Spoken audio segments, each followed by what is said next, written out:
Bonjour et bienvenue sur autoplus.fr. Transition écologique oblige.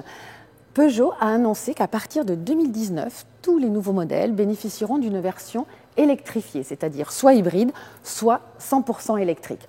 On le sait déjà, un des premiers modèles à être commercialisé sera la 508 hybride plug-in, hybride rechargeable donc, mais à l'occasion du Salon de Genève, Peugeot nous a réservé une petite surprise avec cette 508 très spécifique. Il s'agit d'une 508 hybride rechargeable, mais sa spécificité justement, c'est qu'elle est développée par la division sportive de Peugeot, par Peugeot Sport, qui, on le sait, ont décidé d'arrêter toutes les compétitions internationales sportives. Donc du coup, ils se sont lancés dans le développement de modèles à la fois discrets, efficients et surtout très performants. Avant de vous parler de ses performances, on va un petit peu regarder ce qui la différencie de la version classique. En fait, ici, et je rappelle, c'est un concept encore, on a une calandre avec des lames très spécifiques. Ici, on a des grandes écopes et puis ici, des espèces de guides pour justement les flux d'air, puisque, je vous l'ai dit, l'efficience sera au rendez-vous. Le gabarit ne change pas, mis à part qu'à l'avant comme à l'arrière, les voies ont été élargies.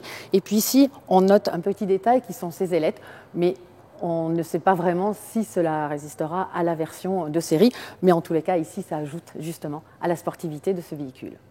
À l'arrière, Peugeot mise toujours sur la discrétion. Il n'y a pas un aileron énorme ou quelque chose comme ça, mais juste ici, une petite ailette toujours pour guider les flux d'air et différence avec un modèle classique, ici, ce diffuseur.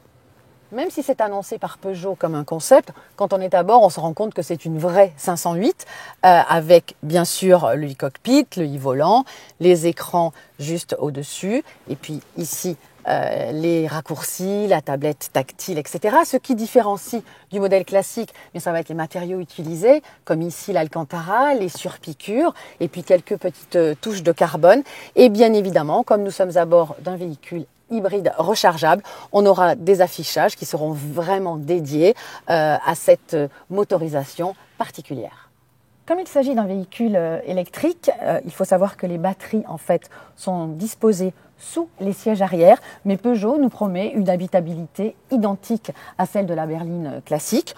Bien évidemment, le jour où nous aurons ce véhicule en essai, c'est pas tout de suite, eh bien nous procéderons aux mesures, mais a priori, on dispose effectivement du même espace.